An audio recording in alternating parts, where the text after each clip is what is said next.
예, 안녕하세요. 오늘은 52인문에 대해서 살펴보는 시간을 갖겠습니다. 그래서 52인문은 이제 10계명, 2계명을 하나님이 우리에게 열심히 지키라고 이제 또 그 이유들을 부과해 주셨어요. 덧붙여 주셨습니다. 그래서 하나님께서 2계명을 열심히 지키라고 덧붙여 주신 그 이유들에 대해서 살펴보고 우리가 하나님께 예배를 드릴 때 우리 마음대로 예배 드리는 것이 아니라 하나님이 정하신 방법대로 하나님이 정하신 수단으로만 예배 드려야 한다라는 것을 다시 한번 마음에 새기고 하나님이 원하시는 대로 예배를 드리는 또 삶을 살고자 합니다. 문답을 하겠습니다. 52문 두 번째 계명에 부과된 이유들은 무엇인가?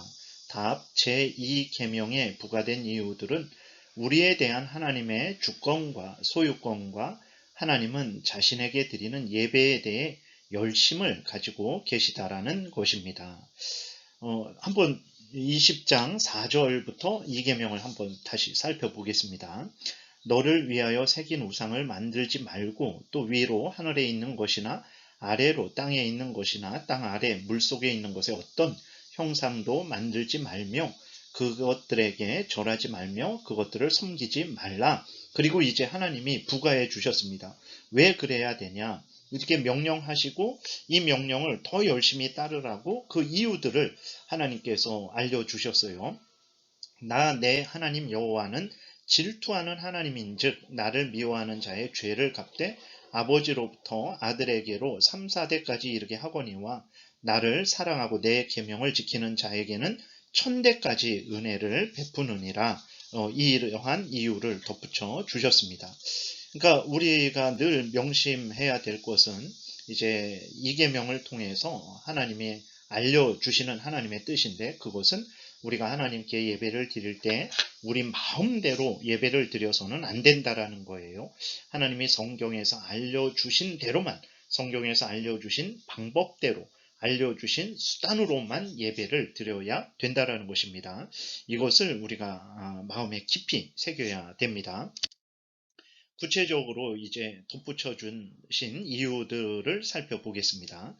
첫 번째로는 이제 하나님이 우리 위에 있는 하나님의 주권에 대해서 알려주셨어요. 그러니까 하나님이 우리에게 주권을 가지고 계시다. 그리고 모든 것에 있어서 주권은 하나님에게 있다. 그러므로 그 주권자 하나님에게 인간들은 복종해야 되기 때문에 인간들 마음대로 예배 드려서는 안 되고 인간들이 하고 싶은 대로 인간들이 고안해낸 방법과 수단으로 예배드려서는 안 되고 주권자 하나님이 정해주신 방법대로만 수단으로만 예배를 드려야 된다라고 이렇게 말씀을 하고 있는 거죠. 나 내 하나님 여호와는 여기 오타가 났습니다. 나 내 하나님 여호와는 이라는 말씀은 하나님이 우리의 절대적이며 불변하시는 주권자로서 자신이 예배 받으시기 위해 모든 방법과 수단을 정하실 수 있고 우리는 하나님의 주권 아래 있는 자들로서 하나님이 정하신 율법과 규례를 지키며 하나님의 말씀에 지정된 방법과 수단 외에는 절대로 다른 방법과 수단들을 고안해내지 말아야 함을 알려주고 있습니다. 그러니까 나 내 하나님 여호와는 이라는 그 말 속에 나 내 하나님 여호와는 내가 바로 신이다. 내가 바로 너희들의 하나님이다. 내가 바로 너희들의 주권자다. 이러한 것을 알려주고 있는 거죠. 그렇기 때문에 하나님이 주권자니까 나 내 하나님 여호와는 주권자니까 너희들은 하나님 앞에 복종해라 라고 이렇게 말씀을 하고 있는 것입니다. 우리가 아주 명심을 해야 됩니다. 하나님이 우리의 주권자 되십니다. 우리는 하나님의 주권 하에 있는 자들이에요. 그러나 항상 인간들은 죄성이 있어갖고 자신들이 주권자인 줄로 착각을 하죠. 아니면 이제 하나님의 주권이나 인간의 주권이나 모두 같은 급으로 생각을 하는 거예요. 그래서 하나님도 주권자고 인간도 주권자다. 이러한 생각을 하는 거죠. 아닙니다. 절대 그렇지 않습니다. 하나님만이 우리 인간 위에 있는 주권자세요. 인간은 그 하나님 아래에 있는 피조물이고 그 주권에 복종해야만 하는 존재라는 것을 우리가 잊지 말아야 됩니다. 하나님은 하늘에 계신 하나님이에요. 인간은 하나님의 피조물로서 이 땅에 있는 존재라는 것을 잊어서는 안 됩니다. 인간이 주권자가 아닙니다. 하나님이 주권자예요. 그리고 또 하나님과 인간이 둘 다 같은 급의 주권자냐? 아닙니다. 인간은 피조물로서 피조물을 다스리는 그러한 주권이 있지만, 그러나 하나님은 인간과 같은 차원이 아니라 하나님은 창조주로서, 구원주로서, 전능하신 하나님으로서, 하늘에 계신 하나님으로서의 주권이에요. 하나님의 주권과 인간의 주권이 같은 급에 있을 수 없다라는 것을 우리가 분명히 명심을 해야 되는 것입니다. 그래서 인간들이 오해해서 인간도 주권자고 하나님과 같은 급의 주권자고 이러한 잘못된 생각을 해서 인간들이 자신들 마음대로 행하는 거죠. 하나님도 하나님 뜻대로 마음대로 행하시고 인간도 인간 뜻대로 마음대로 행해도 된다, 이런 착각을 하는 거예요. 물론 인간이 제2원인자로서 인간의 뜻대로 마음대로 행할 수 있죠. 그러나 하나님 주권 아래에 있어 인간이 자기의 뜻대로 자기 마음대로 행하는 것이지, 하나님의 주권과 같은 급에서 아니면 하나님의 주권 위에 인간이 있다라는 것은 절대 아닙니다. 하나님의 주권 아래에 있는 자유로운 인간이라는 것을 우리가 늘 명심을 해야 되는 거예요. 그렇기 때문에 인간이 마음대로 규정을 할 수 없는 것입니다.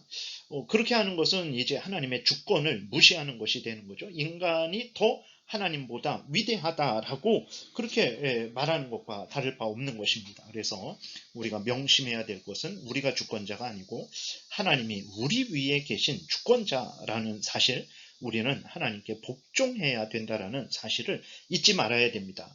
하나님이 주권자시고 인간은 복종해야만 하는 그러한 피조물이라는 것을 절대로 그것을 잊어서는 안 돼요. 시편 95편에 우리가 감사함으로 그 앞에 나아가며 시를 지어 즐거이 그를 노래하자. 여호와는 크신 하나님이시요 모든 신들보다 크신 왕이시기 때문이로다. 하나님이 크신 하나님이시요 모든 신들보다 크신 왕이시라는 것을 우리가 늘 항상 기억해야 되겠습니다. 두 번째, 우리에 대한 하나님의 소유권을 하나님이 알려주고 계세요. 우리가 왜 우리 마음대로 하나님께 예배드려서는 안 되는가? 우리 마음대로 방법과 우리가 좋아하는 방법과 우리가 좋아하는 수단들을 고안해내서는 안 되는가? 왜 그러냐? 우리는 하나님의 소유된 자들이기 때문에 그렇습니다. 그렇기 때문에 우리가 우리 마음대로 방법을 고안해내고 그 다음에 수단을 고안해내게 되면 결국은 그 결과가 어떻게 되냐면 하나님의 소유된 것에서 벗어나게 되는 거죠. 하나님과 멀어지게 되는 것입니다. 하나님의 뜻대로 따를 때 하나님과 가까이 가게 되는 거예요. 하나님의 뜻을 거절하고 하나님이 알려주신 방법과 수단을 거절하고 인간의 뜻대로 인간이 고안해낸 수단과 방법을 따르게 되면 하나님과 멀어지게 됩니다. 하나님의 소유에서 벗어나게 되는 거예요. 그것은 하나님을 거역하는 것이고, 그것은 누구의 또 소유가 됩니까? 우상의 소유, 인간의 소유, 사탄 마귀의 소유로 잘못된 길로 걸어가게 되는 거죠. 하나님은 그것을 우리에게 허락하시지 않는다라는 것을 우리가 깊이 또 마음에 새겨야 되는 거죠. 내 하나님 여호와는 이라는 말씀은 하나님이 우리의 소유자시고 우리는 하나님께 속해 있기 때문에 우리를 하나님과 멀어지게 하는 모든 우상숭배, 미신, 인간의 고안물을 조심하고 멀리해야 한다는 것입니다.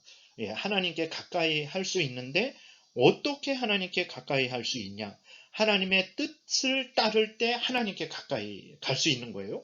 그리고 하나님의 뜻을 따를 때 하나님도 우리를 가까이 해 주십니다. 요한복음 14장에서 하나님의 말씀을 따르는 자들이 하나님을 사랑하는 자들이고 하나님의 말씀을 따르는 자들에게 성부 하나님, 성자 하나님께서 그들과 함께 계신다 그랬어요. 그들을 도와주고 그들을 인도하고 그들에게 은혜를 내려주신다라고 이렇게 말씀을 하셨습니다. 그렇기 때문에 우리가 명심해야 될 것은 하나님의 뜻을 따를 때 하나님을 가까이 하게 되고 하나님도 가까이 하시는 거죠. 그러나 하나님의 뜻을 버리고 우리의 뜻을 따를 때, 우리들이 고안해낸 방법과 수단을 따를 때 하나님과 멀어지게 된다는 것을 우리가 명심해야 됩니다. 하나님은 우리가 하나님의 소유된 자들이기 때문에 하나님과 멀어지게 하는 모든 것들에 대해서 주의하고 멀리하고 경계할 것을 이제 말씀해 주신 거예요. 시편 95편 6절에 오라 우리가 굽혀 경배하며 우리를 지으신 여호와 앞에 무릎을 꿇자. 그는 우리의 하나님이시요 우리는 그가 기르시는 백성이며 그의 손이 돌보시는 양이기 때문이라. 너희가 오늘 그의 음성을 듣거든. 이렇게 기록이 되어 있습니다. 우리의 소유주는 하나님이세요. 우리는 하나님의 자녀들이고 하나님의 백성들이고 하나님의 양들입니다. 근데 이렇게 하나님과 우리의 관계를 끊어내고 하나님과 우리의 관계를 멀어지게 하는 것들은 바로 인간이 고안해낸 모든 것들이라는 것을 생각을 해야 되는 것입니다. 그렇기 때문에 하나님과 멀어지게 하는 그 모든 것들을 우리는 미워하고 멀리해야 되죠. 그렇기 때문에 인간의 고안물로 하나님 앞에 예배를 드려서는 안 되는 거예요.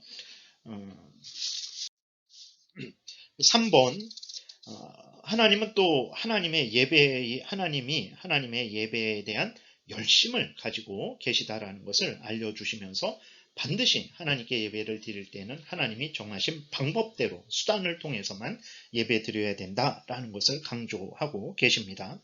내 하나님 여호와는 질투하는 하나님인즉 이 말씀은 하나님은 자신에게 드리는 예배에 특심한 열심을 가지고 계시기 때문에 하나님의 예배를 인간들의 고안품으로 바꾸거나 왜곡하는 모든 일을 미워하시고 그러한 자들에게 3, 4대까지 벌 주시고 하나님이 정하신 방법과 수단들에 순종하는 자들에게 1000대까지 은혜를 베푸신다라는 것을 표현하고 있는 것입니다. 실제로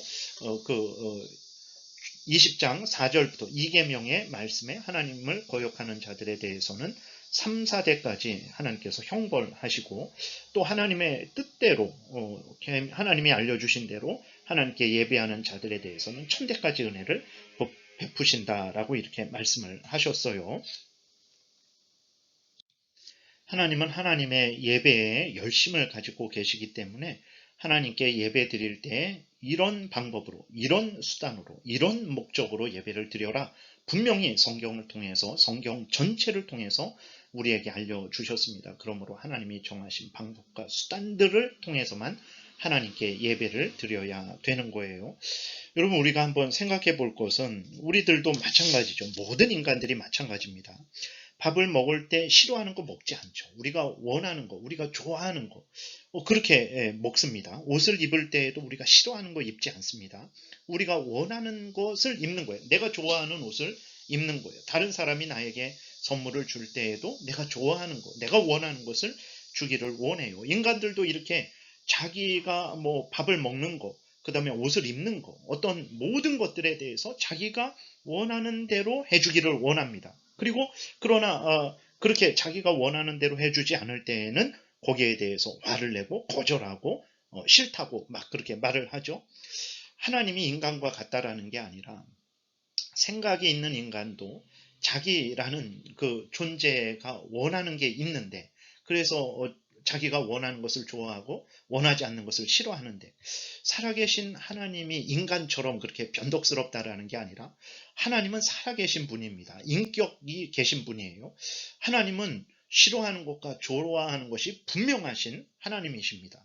하나님은 분명히 하나님께 예배에 대한 열심, 사랑이 있어요. 질투가 있습니다. 그렇기 때문에 하나님은 하나님이 원하시는 대로 예배받기를 원하신다라는 것을 알려주셨어요. 그러면 하나님이 그렇게 원하시는 대로 예배를 드리는 것은 마땅한 것이죠. 하나님이 인간보다 못하시겠습니까? 인간은 자기가 원하는 거, 원하지 않는 거 분명하고 원하지 않는 것을 주게 되면 거기에 대해서 싫어하고 화를 내는데 하나님은 하나님이 원하지 않는 거 줘도 괜찮다.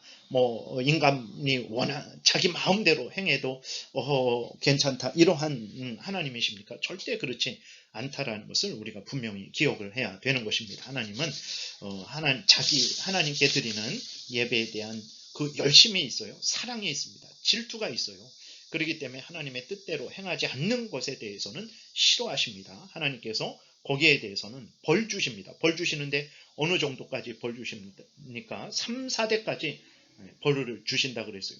그러나 하나님이 알려주신 대로 그렇게 순종하고 예배드리는 자들에게는 천대까지 은혜를 베푸신다 말씀하셨습니다. 그래서 하나님께 드리는 예배를 상당히 하나님께서 관심을 가지시고 그것을 아주 열심을 가지시고 그 예배가 온전히 드려지기를 원하신다라는 것을 우리는 잊지 말아야 됩니다. 신명기 5장 9절에 보게 되면 그것들에게 절하지 말며 그것들을 섬기지 말라. 나 내 하나님 여호와는 질투하는 하나님인즉 열심을 가진 하나님인즉 하나님께 드리는 예배에 대해서 하나님의 뜻대로 행하기를 원하는 하나님인즉 나를 미워하는 자의 죄를 갚되 나를 미워하는 자는 하나님이 알려주신 대로 예배하지 않는 그것이 하나님을 미워하는 것입니다. 예수님이 요한복음 14장에서도 나를 사랑하는 자는 나의 계명을 지키리니 말씀하셨고 나를 사랑하지 않는 자는 나의 계명을 지키지 않는다라고 분명히 말씀을 하셨어요.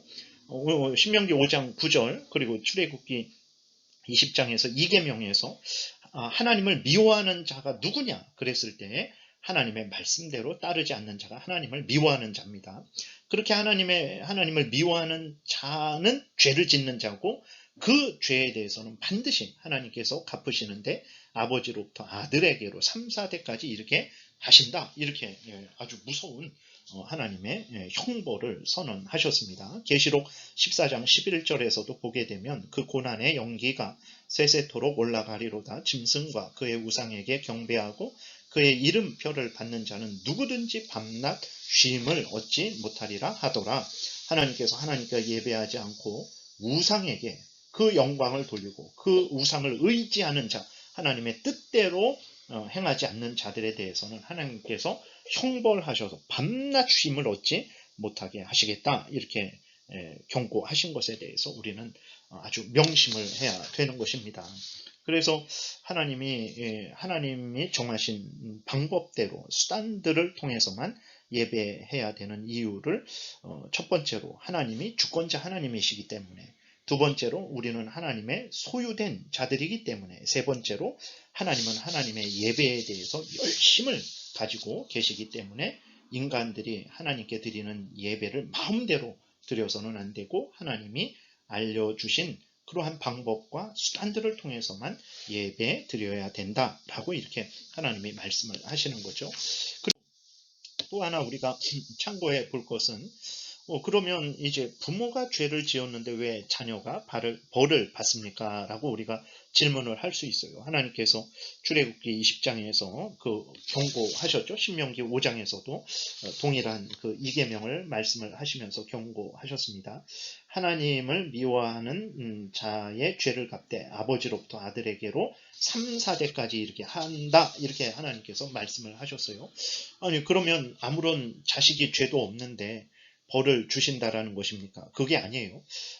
자녀가 아무런 죄도 없는데 벌을 주신다라는 것이 아니고 아버지가 죄를 범했기 때문에 자녀에게 무조건 벌을 주신다라는 것이 아니고 자녀들이 아비가 지었던 죄와 동일한 죄를 범할 때에 벌을 주신다라는 그런 의미입니다. 자녀가 아버지가 범한 그 우상숭배에 죄를 졌을 때 그것을 미워하고 그 자녀가 아비의 죄를 따르지 않고 하나님이 알려주신 방법과 수단으로 예배를 드릴 때 하나님은 그에게 천대까지 복을 주시죠. 그런데 자녀가 아비가 지은 죄를 따라서 하나님 앞에 범죄하게 되면 하나님은 그 자녀에게도 벌을 주시는 것입니다. 그 다음에 천대라는 것은 수많은 세대를 의미하는 거예요. 하나님을 경외하는 자들에게 그 세대가 천대, 만대일지라도 반드시 복을 주신다라는 하나님의 그 축복의 말씀을, 약속의 말씀을 아주 강하고 분명하게 약속해 주신 것입니다. 그래서 에스겔서 18장 20절에 보게 되면 범죄하는 그 영혼은 죽을지라 아들은 아버지의 죄악을 담당하지 아니할 것이요 아버지는 아들의 죄악을 담당하지 아니하리니 의인의 공의도 자기에게로 돌아가고 악인의 악도 자기에게로 돌아가리라. 30절 주 여호와의 말씀이니라. 이스라엘 족속아 내가 너희 각 사람이 행한 대로 심판할지라. 너희는 돌이켜 회개하고 모든 죄에서 떠날지어다. 그리한즉 그것이 너희에게 죄악의 걸림돌이 되지 아니하리라. 하나님은 공평하세요. 하나님은 각자가 범죄한 것에 대해서 각자에게 갚으신다라는 것을 우리가 잊지 말아야 됩니다. 여기 좀 길어서 적지는 않은데 에스겔서 18장 14절에 이렇게 기록되어 있습니다. 또 가령 그가 아들을 낳았다 하자 그 아들이 그 아버지가 행한 모든 죄를 보고 두려워하여 그대로 행하지 아니하고 17절에 손을 금하여 가난한 자를 압제하지 아니하며 변리나 이자를 받지 아니하여 내 규례를 지키며 내 율례를 행할지인데 이 사람은 그의 아버지의 죄악으로 죽지 아니하고 반드시 살겠고 18절 그의 아버지는 심히 포악하여 그 동족을 강탈하고 백성들 중에서 선을 행하지 아니하였으므로 그는 그 아버지를 말하는 거죠. 그의 죄악으로 죽으리라 이렇게 기록되어 있어요. 그러니까 아버지가 죄를 졌기 때문에 자녀가 자동적으로 벌을 받는 거 아닙니다. 자녀가 회개하고 돌이켜서 하나님을 경외하면 아버지는 죄에 대한 값을 받을지라도 그 자녀는 하나님으로부터 천대 만대까지 복을 받는다라는 거예요. 그래서 이것은 무조건 아버지가 죄를 지었으니 자녀도 벌을 받는다 이런 의미가 아니라는 것을 우리가 생각하면 되겠습니다. 기도드리겠습니다. 살아계신 하나님은 살아계신 분이고 하나님의 뜻을 가지신 분이고 그 뜻을 우리에게 알려주신 하나님이심을 잊지 않게 도우소서. 하나님은 생각도 없고 뜻도 없고 무조건 허허하시는 그런 하나님이 아니라는 것을 우리가 분명히 기억하게 도우소서. 그래서 하나님을 섬길 때 우리 마음대로 하고 싶은 대로 우리의 생각대로 하는 것이 아니라 하나님이 분명히 성경에서 알려주신 대로 하나님의 뜻대로 하나님이 알려주신 방법과 수단들을 통해서만 하나님을 예배하게 도와주옵소서. 하나님의 영광이 드러날 것이고 우리가 큰 은혜를 누리게 될 것이며 많은 사람들을 유익하게 할 줄을 믿습니다. 감사드리고 예수님 이름으로 기도드렸습니다. 아멘.